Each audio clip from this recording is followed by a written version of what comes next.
Welcome to 1+1, I'm Barrie Cassidy. Well, you've probably never heard of my next guest, but you should. She's exceptional.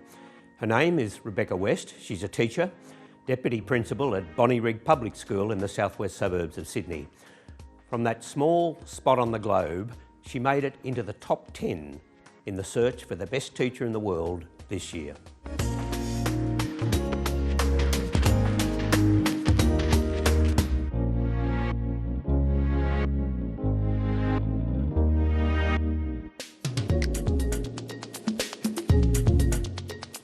Hi guys, welcome to Talk and Chalk. I'm Beck, I'm an assistant principal in southwest Sydney. I'm going to roll and see what number I get. Fresh. Yes. Beautiful. 3. But he was still hungry. Let's put that at the end. Oh, we just made snap. What am I doing? Okay. Can everyone hear me okay? I just realised I was on mute and I was talking to you guys the whole time. Well, Rebecca, welcome to 1+1. Thank you for having me. And congratulations on the achievement to make the top 10 in the world. Wow. It's exciting. It's been a little bit daunting, but a great learning experience too. And it started with how many nominations? 8,000 nominations is what they reported, yeah. Right, from all around the world. All around the world. I think 121 countries, I think is what they said. So you must have been absolutely stoked when you heard that you were in the top 10. Yes, top 50 was great and then top 10 was just thrilling. Is there a recognition of going above and beyond the usual? Is that essentially what it's about? I think all teachers go above and beyond the usual. That's the standard for teaching and that's that passion that comes with it. But the idea behind the prize was Sunny Varkey from the Varkey Foundation. They did some research around the acknowledgement of teachers around the world, and they realised that teachers weren't really being highly recognised around the world. It's not just an issue in one country, it's everywhere. So the idea of this was to really elevate teachers and recognise the great things they do and promote the profession. Well, it all with you seemed to have started with the making of the videos, and for both the kids and for the teachers. So let's go through those, the two main ones. The first one was Clever Pickles. Yes. Why Clever Pickles? That's what I call my students in the classroom. Right, so okay. I know some say, happy Vegemites or, that sort of thing. But yeah, for me, it's like, all right, Clever Pickles, let's pack up our books now. We're ready to go. Right. Hi, Clever Pickles. I've got another activity for you today using a die. 0 plus 7 equals 7. There's always a way to challenge yourself and make it a bit trickier so that you can get faster and faster and faster and remember these number facts. So what was the thinking behind the videos? What were you trying to achieve? I was really interested in the idea of flipped learning, which is where kids are presented with content prior to the explicit teaching of it. So they've got a little bit of background to what they're engaging in the classroom. And I was really inspired by Eddie Wu's YouTube channel, the mathematics videos that he puts out. And I thought, well, if he's got the courage to showcase himself teaching and let everyone see that in order to support his student needs, then surely I can step out of my comfort zone and do something for my kids. So I focused on mathematics because we know that's an area where students don't feel as confident, not highly engaged in it. And I used games, maths games. So anything that had dice, dominoes or playing cards, something that was easy to use and have a quick sort of 5 or 10 minute maths game in, I created videos on how they could play that, and then what we would do is would also play them in the classroom as well. But I found that the kids were playing them at home as well. So the parents were saying the kids were stealing the mum or dad's phone to get onto YouTube, and they felt great because they thought their teacher was a YouTube star, even if it only had 5 views on there. And obviously that level of engagement and excitement meant that they were playing it with their siblings. I had parents saying that they would go to their cousin's house for a barbecue, but they would want the phone to play the maths games. And obviously higher levels of engagement means kids are enjoying what they're learning, they retain the content a bit more, and their mathematics results improved throughout the year. So that's how you satisfy yourself that it was working. It was worth the effort because of the feedback. Absolutely. The feedback alone and their pure enjoyment was one thing. Seeing improved mathematics results at the end of the year was just the cherry on top. And then the teachers, the guide was Talking Chalk. Yes. Talking Chalk. Talk and Chalk. My husband came up with that name. Now, again, what was the aim here? Because this is a trickier area, isn't it? You're teaching the teachers when perhaps some of them don't feel as if they need that sort of guidance. Absolutely, and the premise behind it was a colleague who I was working with at the time liked the mathematics stuff that I was doing, and other maths teachers were picking up, or other teachers were using the maths videos, and she said you should share other stuff for teachers as well that's working really well. And I thought, well, I'm happy to share things with the teacher next door, why not the teacher in the next school or the next state? And I would just make videos based on whatever was working in my classroom at the time. So let's say I was doing something in my literacy groups that I thought was really effective. I'd make a video sharing it with other people saying, here's what I did, here's copies of it, here's how it looks in my classroom, and I'd share sort of video of what I was doing in the classroom and share the video based on that. From there, I started getting requests saying, oh, could you share how you do this in maths, or how you do handwriting? Or I even had one request earlier this year from a beginning teacher saying, I don't know how to do playground duty, you know, at lunchtime and the lunch breaks, and the kids are going nuts out there and I'm not sure how to control it. So I made a video just sharing my tips on how to do playground duty. That's filling in the gaps, is it? Because, you know, they go to university and nobody tells them how to take care of the kids in the playground. No, nobody tells you that kind of thing. There's all sorts of lessons that we learn on the job or on our practicum that you don't necessarily learn in those theorem subjects, like, you know, why not to tie boys' shoelaces when they're wet, that sort of thing. Those types of tricks that you don't get. Hi everybody, welcome back to Talk and Chalk. I'm Beck. Here's one of my videos that I'm creating in the holidays for you guys when kids are on a play break and you need a teacher out there to supervise them. Here are some tips for you guys around things that I think will make it more successful for you if you're a brand new teacher and you have no idea what your responsibilities are. My most popular video actually is managing noise in the classroom, and my favourite trick is using a xylophone to get kids' attention. So my mum gave it to me when I first started teaching, and it's this beautiful wooden xylophone that has 8 bars. Ding dong dong dong dong dong, all the way down. They've got 8 counts there to then settle themselves down. So if they haven't heard the first one or the second one or the third one, chances are the rest of the class is starting to quieten down, and then they hear it and check in and then shut off. So the kids know there is absolutely no excuse whatsoever to still be talking or being noisy by the time I finished ringing the xylophone. When it comes to managing noise in general, when they come in, it's all about setting expectations with your kids and building an environment in your classroom that they want to come in and settle pretty much. They're ready to get into their learning. So that all comes down to building a good relationship with your students. And what was the feedback from the teachers? Was the videos well received? Yeah, I've had nothing but positive feedback. Lots of people messaging me privately saying, thank you so much for sharing. We appreciate you taking the time. A lot of people saying, I didn't think of doing it that way. And even more so, people in sort of comment sections or the threads would share how they do something as well. And then it would generate conversation with other people sharing what they were doing. So I get to learn from their strategies too. And then, of course, when COVID arrived, that threw in challenges for everybody. Yes. Not just the teachers, the parents and the students themselves. What was your immediate reaction around that? Did you start to strategise and think, well, now this is going to take a whole new level of thinking? That first lockdown, we had no idea what was going on, obviously, even around the world. We didn't know. We didn't know we would eventually have vaccines or anything like that. So the idea of learning from home was quite daunting. There were a lot of teachers that felt awkward filming themselves to create lesson content. Obviously, that's not what we're used to doing, but because I had been doing it for Clever Pickles, I shared ways that you could edit your videos. I shared videos on how to create lessons where you didn't have to see your face while you were teaching. You could show your hands, or you could screen record. So that kind of video I would put out for those teachers to support that as well. But because it was kind of panic mode and we didn't know what we were doing, and I had my own kids learning from home as well, it meant that once my own kids were in bed, I would stay up late at night and video those things. So I would video content for Clever Pickles and I would video content for Talk and Chalk, just trying to help any teacher or student that was out there. Yeah, I guess some people might overlook that fact that teachers have children too. Yes. So you're taking care of your own, and you're also responsible for your class. Yes, That's definitely. A bit of a balancing act. That's it. And I mean, in my current role as an instructional leader, I don't have my own class. I work collectively across the classes with the teachers. So I work as more of an instructor, mentor, guide for the focus areas they have. So this particular lockdown, I focused on years 1 and year 2, and we were kind of divide and conquer with the executive team here to make sure that our teachers had the support as well, because the highlight from our last lockdown is that, you know, the mental health and wellbeing aspect of being in isolation like that doesn't just impact our kids, it impacts our teachers as well. Yeah.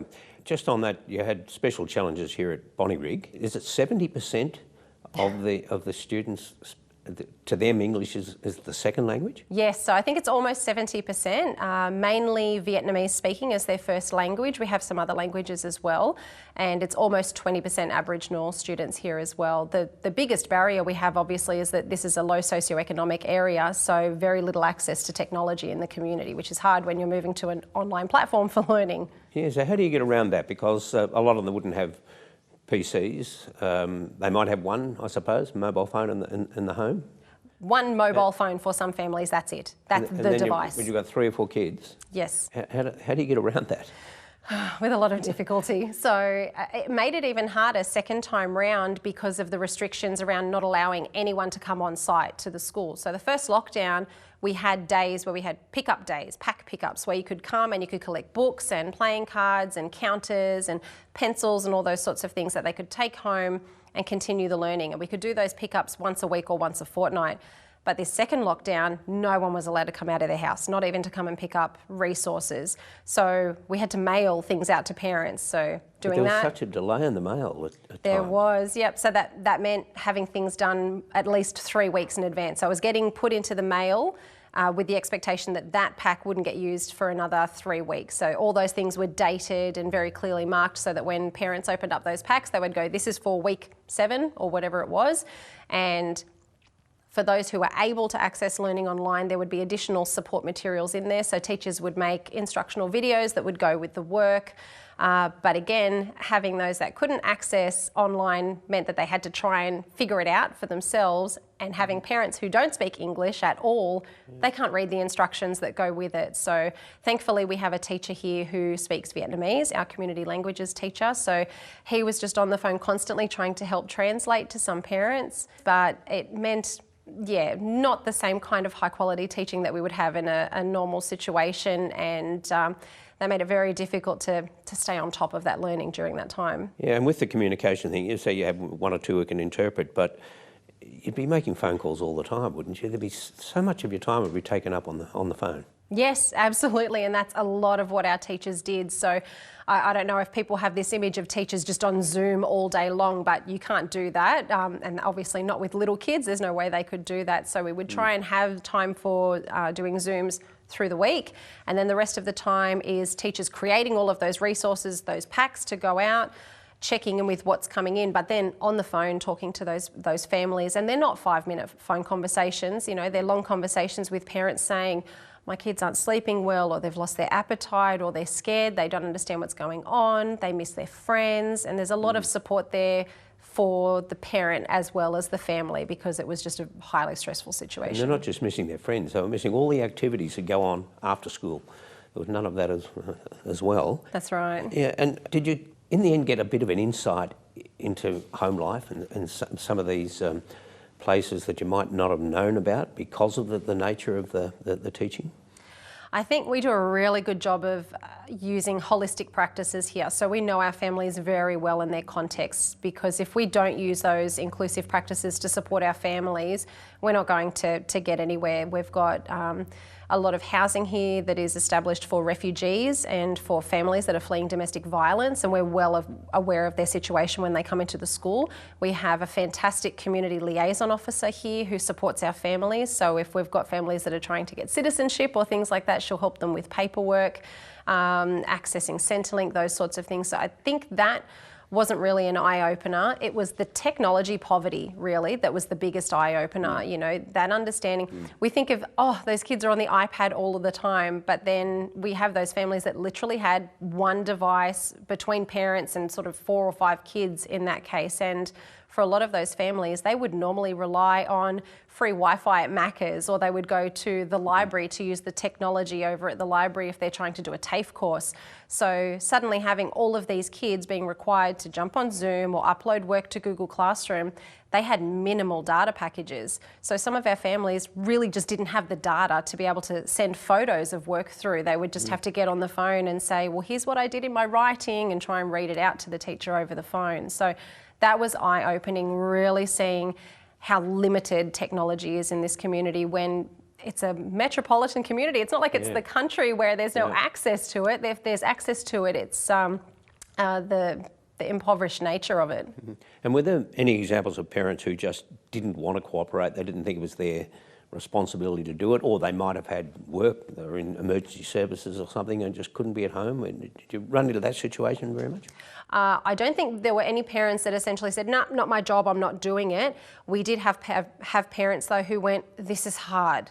This is so hard. I don't know how to do this. So those families who couldn't speak or read English would go, I want to help my kid. I've got no idea how to. Yeah, and you've given a real assessment of how it affects the student and the parent, but the teachers as well. They're so used to the sort of camaraderie, I suppose, of the school environment and being together. And what a jolt for them and the way that they had to go about their operations. Absolutely, and like you said, some teachers have kids. Some teachers are carers of their parents, their elderly parents who are in the home. So having to keep up that responsibility while still trying to teach online or manage that workload. We have some teachers who live on their own and were complete isolation the entire time. Didn't get to leave the house unless they were, doing their essential shopping. And that's extremely isolating in that experience. So this is also brought to the forefront teacher wellbeing and an understanding that, the lives that we have beyond school are just as complex as anyone else in the community. We're not beyond mental health or wellbeing issues ourselves. So that one was, it was hard, I think, for teachers to not feel like they were at the forefront of the conversation. When we see that 11 a.m. press conference come up, there was a lot of talk about student needs and family and community needs, but not so much teacher needs. That 11 o'clock news conference, most of the state would be looking out for it, but I guess teachers more so than just about anybody else. Oh, every day, and I think that came from last year that we always felt a bit behind the ball in terms of the communication. Everything sort of came out in the media before we knew what was going on. So this time around, the department made a pretty good effort, I think, to try and get us that communication before it went to the media. Sometimes there's leaks, we can't avoid that. But there were times when the principal would get a notification or our director would get a notification that something would be announced, and that could be shared with staff beforehand. So at least we kind of had a moment to process that and go, okay, we're actually being prioritised at the moment before the media sends it to us. And that was validating this time round to go, yes, we're important to communicate with. But yeah, overall that conversation lacked the word teachers a lot. Do you think, though, there's a better appreciation of the effort of the teachers as a result of this? I mean, the sort of, the image that it's a 9 to 3:30 job, which is never true anyway, COVID or no COVID. But do you think because of COVID that now parents at least might have a better sense of the role that teachers play? Absolutely. I think there's some reports that have been in the media down in Melbourne that have been saying parents actually acknowledge now that we know it's not an easy job, that it's very difficult, and it's not just, reading and writing and maths, and that's what you need to do. I think the fact that we've got a huge teacher shortage at the moment is indicative of the fact that society now understands, no, it's not a 9 to 3 job with 12 weeks holidays. They now understand that it's a very heavy workload. There's a lot of pressure. It's not the same that it was, 20 or 30 years ago. And that's why a lot of people are going, well, I don't want to do that. That might be why there's a teacher shortage now. How did you keep the morale up? I did something with my team where anytime we had a team meeting with my particular teachers, I would pose a random question at the end of our chat that I knew would make us giggle. So I'd say, oh, what's a Netflix recommendation that you've got? Or what's the weirdest food that you've ever eaten? Have you got any song lists you could recommend? And I've got a variety of ages on my team with some beginning teachers. And I remember one of the beginning teachers saying, yeah, there's a good list called, I think it was Moonlight or something on Spotify. And I said, oh, okay. And she said, yeah, it's really nice old classical songs. I'm like, oh, good, like Tchaikovsky, Beethoven. No, like Michael Bublé, that kind of thing. I'm like, that's old classical, what? And obviously things like that would give us a bit of a giggle and help boost the morale. Well, I hope it did. They seemed to giggle at the end of the sessions that we had there. So we had WhatsApp group chats just to kind of, send messages to each other and keep in contact. I think the bigger thing was just keeping that communication going so that people knew that you're not on your own dealing with this on your own, that we're in it together and doing it together. So I hope that helped with the wellbeing of my team. So do you think enough measures were in place during COVID, or is there a chance that, say, some children might have in fact lost about 2 years of their education? I think it's really drastic. To say a kid has lost something implies that they didn't master a skill in the first place. And what we're seeing already with our kids that are returning is that they've retained what they had learnt prior to going into lockdown, and they're picking back up where they left off and moving on. So for some of those kids, I don't want to say that they went backwards. I don't see any kids going backwards. They have lost a chunk of that time though. So if I think, for example, of some of our Year 1 students, when we look at their reading levels and look at the data that comes in from that, the point that they would have been normally at this point in the year is not quite there. They're sitting a bit further below. But if I'm just counting, time at school, it would have been plodding along like normal. So I think we'll be able to catch those kids up with some really intensive structures in place as long as there's no more interruptions or lockdowns. Now, you've got 3 children. Yes. And 2 boys, and the 2 boys have autism. Yes. Are they severe cases? My son, my oldest son, who is now 10, when he was diagnosed at the age of 2 years and 3 months, he was completely non-verbal, he was self-harming, and quite honestly, we had no idea if he would be able to even begin school. He is now about to apply for school captaincy. He wants to go for school captain. He talks your ear off. He's very confident. He has lots of friends. And that is a pure result of early intervention. So getting into speech therapy and occupational therapy at a young age and getting very intensive with that. My younger son, who's now in kindergarten, didn't present the same way. So it was very eye-opening for me as a teacher to see those different behaviours in a young age of a child with autism spectrum disorder, considering I'm qualified in special education. My very first teaching job was in an autism unit, and I didn't see those signs necessarily in my own son. So it was very eye-opening for someone who's been in education with kids with autism before and not noticing it. But same for him. He's got tons of friends at school. He'll talk your ear off. He's a great reader, very happy. And again, I put it down to early intervention and accessing those therapies nice and early, which is part of why I think I'm such an advocate for our kids here, being in this community where you may not be able to access those, the supports as early as possible. So that's part of the way I like to relate to our parents going through those things with kids that may have additional needs is, I guess I can speak parent to parent on that one, not teacher to parent. But you said one of your first experiences, or if not your first experience in teaching, was with autism, as it turned out. That was my first, employment. That was my first role as a teacher, yes. So you've clearly had an inclination to go into special education. What drove that? I think that I've always had that interest probably from my sister's experiences at school. So she was diagnosed, I think it was year 9 or year 10 at school, with oral dyslexia. I'm not sure if that's what it's still called, but that's what it was called at the time. But by that point, year 9 or year 10, you've already become disengaged with school, haven't developed those social skills. She experienced a lot of bullying while she was at school. And when you see how that impacts someone in your life, you don't want that to impact someone else in their life. So I think that's part of why I like to advocate for that. Obviously, it prepared me for being a mum of kids with additional needs later in life, and just gave me a bit more insight to being an advocate for someone. And you've been a teacher now for what, 19 years? 19 years. Yeah. This is my 19th. So next year I'll start my 20th year. So what is it about it that really appeals to you? What do you love about it?